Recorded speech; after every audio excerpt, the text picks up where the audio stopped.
What I'm showing you now are my completed orders, and I hope there's something valuable you can learn here.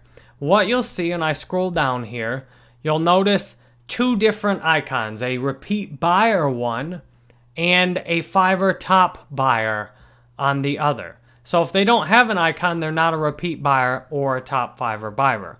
What you'll notice scrolling down is that for those people who've bought my gig, most consistently, they are top buyers and or repeat buyers that are not top buyers.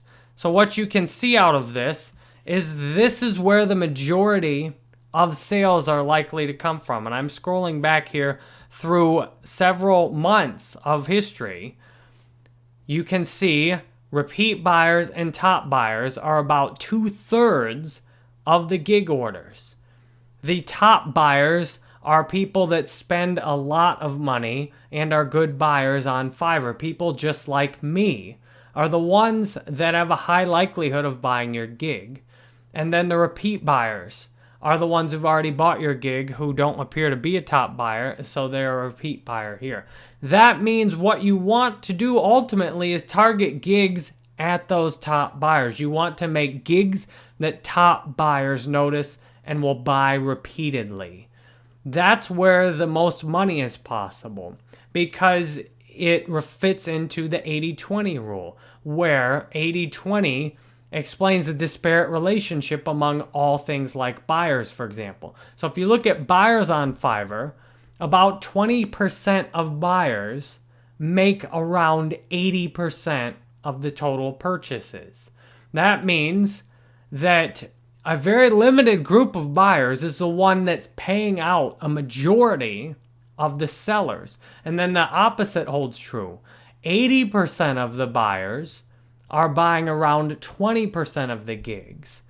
So that means you want to aim your gigs specifically at things top buyers like me are likely to purchase and top buyers like each of these other people. And that involves figuring out what is it top buyers are buying repeatedly, especially.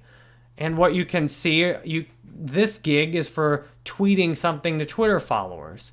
You can likely estimate that the top gigs are the top buyer favorites because the opposite works true. 20% roughly of the sellers on Fiverr are likely to be making 80% of the money, while likely the rest 80% of the sellers are making only 20% of the money, because where the top buyers and the top sellers interact, that's where the majority of money is transacted, and everyone else is fighting for what's left.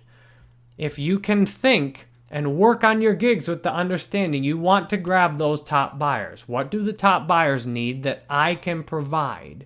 What can I do to get a top buyer's attention? Because once you get a top buyer's attention, then you can turn them into a repeat buyer on everything else you do. I've found that for clients, one client who comes back over and over again is often worth more than 100 one-time clients.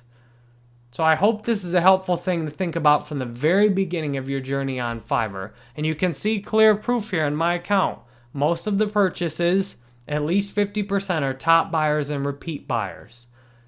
Top buyers and repeat buyers are your likely customers. Everyone else is likely to just help you make a little bit of money. And you'll notice often the top buyers are good about leaving reviews also because they're in the habit of working on Fiverr. And like you can see here, then this one that's not a top buyer didn't leave a review, although this top buyer didn't and this one did. So Fiverr does good with the reviews. You can expect top buyers to be your best customers and your opportunity to really do well on Fiverr.